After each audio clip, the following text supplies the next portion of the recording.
सेनानियों और अपनी पौराणिक और ऐतिहासिक पृष्ठभूमि के लिए विख्यात इस पावन धरा को नमन करते हुए चौधरी साहब के इसी चरणों में मैं विनम्र श्रद्धांजलि भी अर्पित करता हूं। बहनों भाइयों, इस बार हमारे लिए ये चुनाव और भी महत्व का हो जाता है, क्योंकि पहली बार किसानों के मसीहा के रूप में चौधरी चरण सिंह जी को भारत का सर्वोच्च नागरिक सम्मान भारत रत्न प्राप्त हुआ है।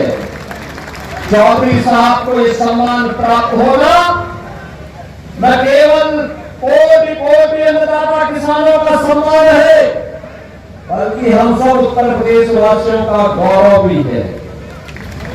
और इसीलिए जहां मैं इसके चौधरी चरण सिंह जी को नमन करता हूं, वही प्रधानमंत्री मोदी जी के प्रति भी आभार व्यक्त करता हूं, जिन्होंने चौधरी साहब के और मूल्यों और आदर्शों को ध्यान में रख करके देश के अन्नदाता किसानों को भारत के राजनीतिक एजेंडे का हिस्सा बनाया और आज प्रभावी ढंग से उन योजनाओं का क्रियान्वयन न केवल देश के अंदर भारत सरकार के द्वारा, बल्कि उत्तर प्रदेश के अंदर भी हम प्रभावी ढंग से लागू करने में सफल हो रहे हैं। बहनों और भाइयों, ये बागपत की भूमि है।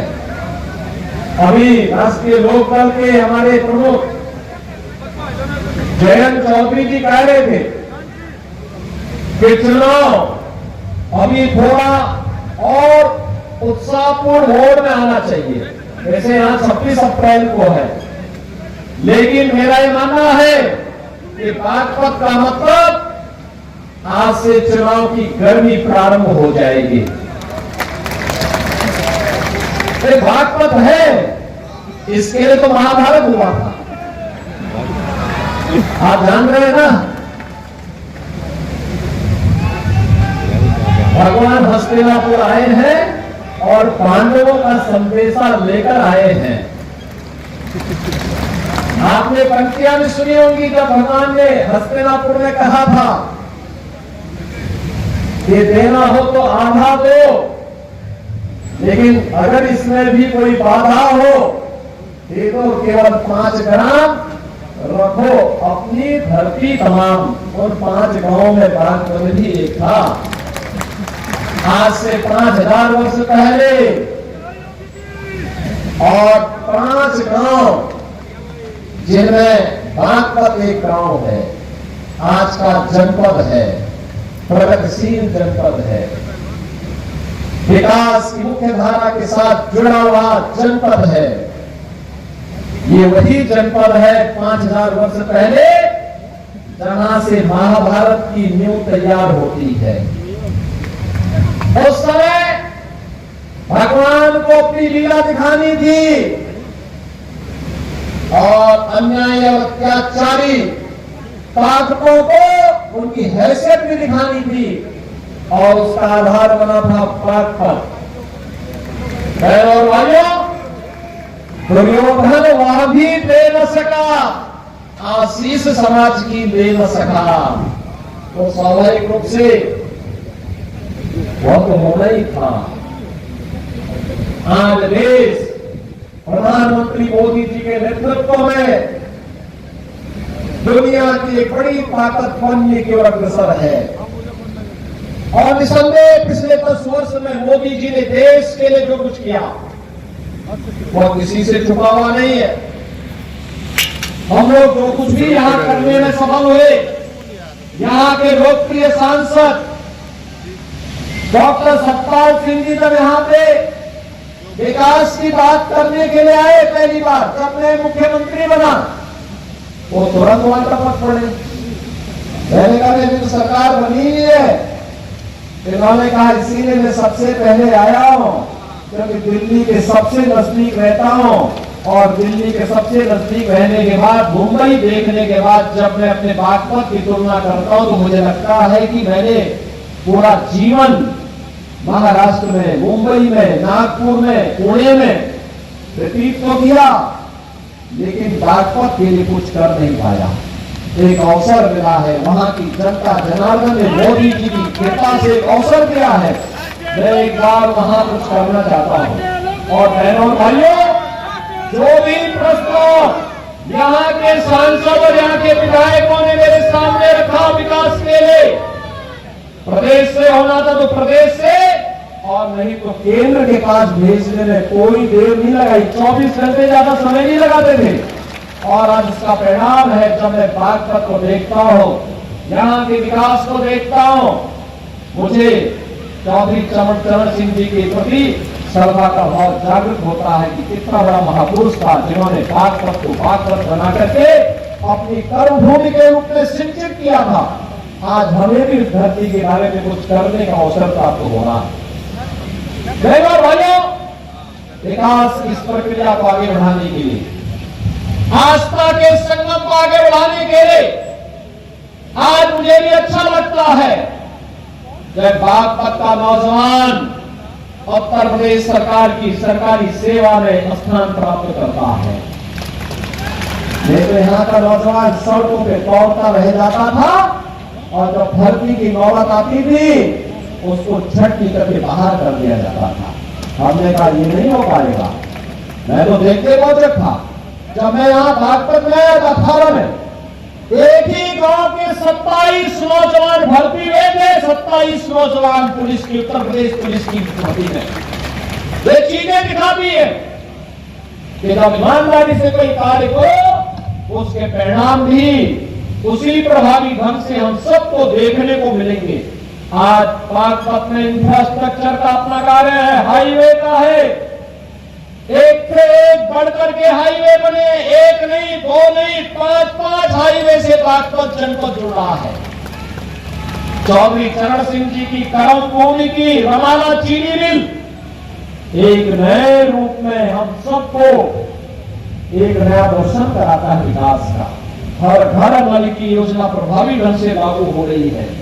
गन्ना किसानों के गन्ना मूल्य का भुगतान, और वह भी हम लोगों ने तय किया है, धीरे धीरे करके लगाम कसने की कार्रवाई किस स्तर पर हो रही है। बहनों भाइयों, अब 5 साल और 10 साल इंतजार नहीं करना है, उसी वर्ष। और अब तो 120 में से 105 चीनी मिलों को वहां तक पहुंचा दिए हैं, जो 10 दिन नहीं, मात्र 1 सप्ताह के अंदर गन्ना मूल्य का भुगतान कर रहे हैं। बाकी 15 चीनी मिलों की बेच कसे जा रहे हैं कि हर हाल में इसको 10 दिन के अंदर लेकर के चलिए। भाइयों, बिना विकास के हम वर्तमान को, भावी पीढ़ी को उज्जवल भविष्य नहीं दे सकते। और इसके लिए आवश्यक है कि राष्ट्रीय लोकदल का बल हो और भारतीय जनता पार्टी का कमल हो। मोदी जी ने 10 वर्ष में देश की कायाकल्प कर दी। एक नए भारत का दर्शन हो रहा है। भारत का दुनिया में सम्मान बढ़ा है। और दुनिया के अंदर कोई भारतीय जाता है, मोदी जी जाते, मोदी जी का सम्मान होता ही। लेकिन कोई भी भारतीय दुनिया के अंदर जाएगा, बड़े सम्मान के साथ लोग उसके प्रति कहते हैं क्या भारत से आए। अब भारतीयों की मन में, लोगों के मन में सम्मान का भाव बढ़ा है। सीमाएं सुरक्षित हुई है, नक्सलवाद समाप्त हुआ है, देश के अंदर आतंकवाद और नक्सलवाद समाप्त हुआ है, अराजकता समाप्त हुई है, गुंडागर्दी समाप्त हुई है, वाहन और बेटी सुरक्षित हुई है, व्यापारी सुरक्षित हुआ है, और व्यापार तेजी के साथ आगे बढ़ा है। निवेश का एक नया माहौल बना है, और निवेश के इस माहौल को तेजी के साथ आगे बढ़ाने के लिए आज हम सब आपके पास आए हैं कि भारतीय जनता पार्टी और लोकदल ने मिलकर के एक योग्य प्रत्याशी आपके बीच में दिया है, डॉक्टर राजकुमार सांगवान के रूप में। बहनों भाइयों, मैं धन्यवाद दूंगा जयंत चौधरी जी को। मैं एक सामान्य कार्यकर्ता हूं। बहनों भाइयों, एक सामान्य कार्यकर्ता को, एक सामान्य व्यक्ति को, क्योंकि जब उनके पास एनओसी की बात आई थी तो उनके पास एनओसी के लिए तो कुछ भी नहीं था, क्योंकि उनके पास पहले से कुछ था ही नहीं। उन्होंने कहा साहब मैं तो ऊपर से नीचे एनओसी ही हूं, यानी नो ऑब्जेक्शन सर्टिफिकेट वो ऊपर से नीचे तक है। और उन्होंने पूरा जीवन उन मूल्यों के लिए जिया था जिन मूल्यों के लिए चौधरी चरण सिंह जी ने अपना जीवन जिया था। और बहनों और भाइयों, आज उसी के लिए मैं आपसे एक आह्वान करने के लिए आया हूं। पूरे देश के अंदर जो आवाज बनी हुई है, कोई सोचता था कि ये कार्य होंगे, कोई सोचता था, कोई नहीं सोचता था, लेकिन आज जो कार्य हुआ है। और इसीलिए मैं बात को पास से कहूंगा, चुनाव की गर्मी पैदा कर दीजिए एक बार फिर से पश्चिमी उत्तर प्रदेश से, और तय कर दीजिए फिर एक बार मोदी सरकार, फिर एक बार मोदी सरकार। और मोदी सरकार के लिए डॉक्टर राजकुमार सांगवान जी को भाजपा से भारी बहुमत से जीतने की आवश्यकता है। सहमत है? सभी लोग सहमत हैं? सभी लोग सहमत हैं? चुनाव जिता करके भेजेंगे, घर घर जाएंगे। चुनाव के दौरान ये उम्मीद करना कि प्रत्याशी घर घर जाए कठिन होगा, गांव जाए ये भी कठिन होगा, क्योंकि 5 बड़ी बड़ी विधानसभाएं हैं और यह 3 जनपदों में फैला हुआ है। मेरठ भी है, हापुड़ भी है और बागपत भी है। तो 3 जनपदों में फैला हुआ लोकसभा है, तो इसलिए प्रत्याशी घर घर नहीं जा पाएगा। आपको ही कार्यकर्ता प्रत्याशी के रूप में मोदी जी का प्रतिनिधि बन करके और राजकुमार सांगवान बन करके घर घर जाना होगा। सहमत है? सभी लोग सहमत हैं? जाएंगे? आज भारतीय जनता पार्टी और लोकदल के कार्यकर्ता परस्पर समन्वय बना करके एक एक बूथ पर मोदी जी को जिताने के संकल्प के साथ आगे बढ़ेंगे। सभी लोग सहमत हैं? तो आपसे यही अपील करूंगा कि बहनों और भाइयों, विकास की जो गंगा बह रही है, यमुना मैया के साथ साथ गंगा मैया भी विकास के रूप में आपके यहाँ वो थमने नहीं पाएगी। और विकास की इस प्रक्रिया को आगे बढ़ाने के लिए, और जिस प्रक्रिया को मोदी जी ने केंद्र की सरकार ने, राज्य की सरकार ने आगे बढ़ाया है, जैसे स्थानीय स्तर पर सांसद जी ने, विधायकों ने आगे बढ़ाया है, उसी क्रम को आगे बढ़ाने के लिए आज मैं डॉक्टर राजकुमार सांगवान के समर्थन में आपसे अपील करने के लिए आया हूं। और आप सबसे मेरी अपील होगी, डॉक्टर राजकुमार सांगवान जी को नल पे भारी बहुमत से विजयी बनाने के लिए हम सब प्राण से जुटे। 26 अप्रैल को जब चुनाव होंगे तो सबसे पहला काम पहले मतदान, फिर पहले मतदान के लिए आप जाएंगे ना? सभी लोग सहमत हैं? चुनाव चिन्ह क्या है? नल। और 26 अप्रैल तक गर्मी चढ़ चुकी होगी, तब तक नल की आवश्यकता और महसूस हो रही होगी। इसलिए बहनों और भाइयों, भारी बहुमत से भारतीय जनता पार्टी राष्ट्रीय लोकदल के प्रत्याशी को विजयी बनाने के लिए आप सब जुटेंगे। इस विश्वास के साथ मैं आज के इस अवसर पर आप सबका आह्वान करूंगा कि हम सब मिलकर के राजकुमार सांगवान बन करके घर घर गांव जाएंगे और उन्हें विजयी बनाने में अपना योगदान देंगे। आप सबके इस अभियान के प्रति मेरी शुभकामनाएं हैं। धन्यवाद। जय हिंद।